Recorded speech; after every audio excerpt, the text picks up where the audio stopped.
ये कहानी आज से 4 साल पहले की है, जब मेरी उम्र 24 साल थी। मेरी अब्बा ने मेरी माँ को उसकी बुरी आदतों की वजह से तलाक दे दी थी।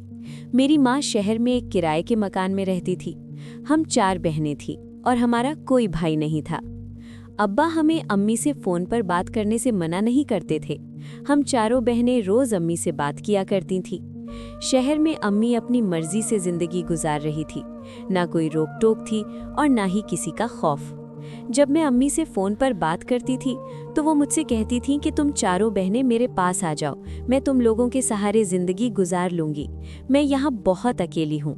मुझे अपनी माँ पर बहुत तरस आता था और साथ ही अब्बा पर बेहद गुस्सा भी कि उन्होंने मेरी माँ को दर दर की ठोकरें खाने के लिए तलाक दे दी।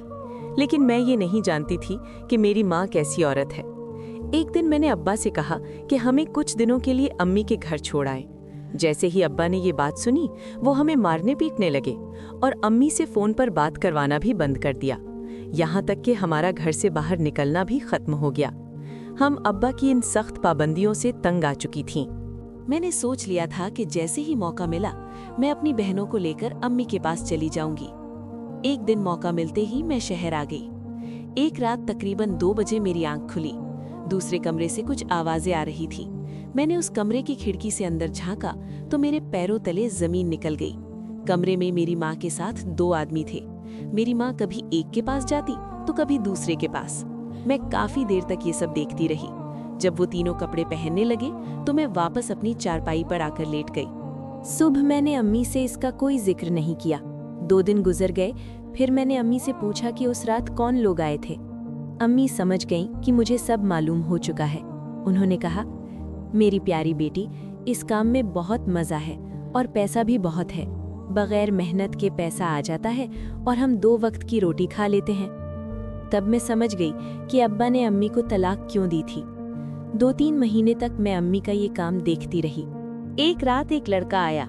उसकी नज़र मुझ पर पड़ी तो उसने अम्मी से कहा कि मैं तुम्हें दुगनी रकम दूंगा, अपनी बेटी को मेरे साथ एक रात गुजारने दो। मेरी माँ लालची थी। उसने मुझे कमरे में भेज दिया। उस लड़के ने मुझसे कपड़े उतारने को कहा। मैंने मज़ाहमत की, मगर उसने ज़बरदस्ती की। जाते वक्त उसने मेरे हाथ में बहुत से पैसे दे दिए और कहा कि कल फिर मुलाकात होगी, और ये भी कहा कि मेरे अलावा किसी और के करीब मत जाना। वो अगले दिन फिर आ गया। इस तरह 2 महीने तक वो हफ्ते में 2-3 बार आता रहा। कुछ अरसे बाद वो आना बंद हो गया। मैं बेचैन हो गई थी। फिर मैंने एक और लड़के के साथ वक्त गुजारा। बाद में आमिश आया, उसे सब पता चल गया और वो गुस्से में चला गया। वक्त गुजरता गया और मैं नए नए लोगों से मिलती रही। पैसों की लालच ने मुझे अंधा कर दिया था। मैंने मोबाइल ले लिया और घर भी बदल लिया। एक दिन एक लड़के का मैसेज आया। पहले मैंने जवाब नहीं दिया, फिर बातचीत शुरू हो गई। वो पहला लड़का था जिसके लिए मेरा दिल धड़का। वो मुझे मिलने बुलाता रहा। जब मैं उससे मिलने जाने लगी तो एक मैसेज आया जिसने मेरी जिंदगी बदल दी। उसमें लिखा था कि खुदा का वास्ता है, उस लड़के से मिलने मत जाना। वो आमिश का दोस्त है और बदला लेना चाहता है। ये पढ़कर मेरी आंखों में आंसू आ गए। मैं रो रो कर अल्लाह से अपने गुनाहों की माफ़ी मांगने लगी। मैंने तौबा कर ली। मुझे अपने बाप का घर याद आ गया, जिसने हमारी इज्जत के लिए सब कुछ किया था। मैंने अब्बा को फ़ोन किया, माफ़ी मांगी और कहा कि हमें यहाँ से ले जाएं।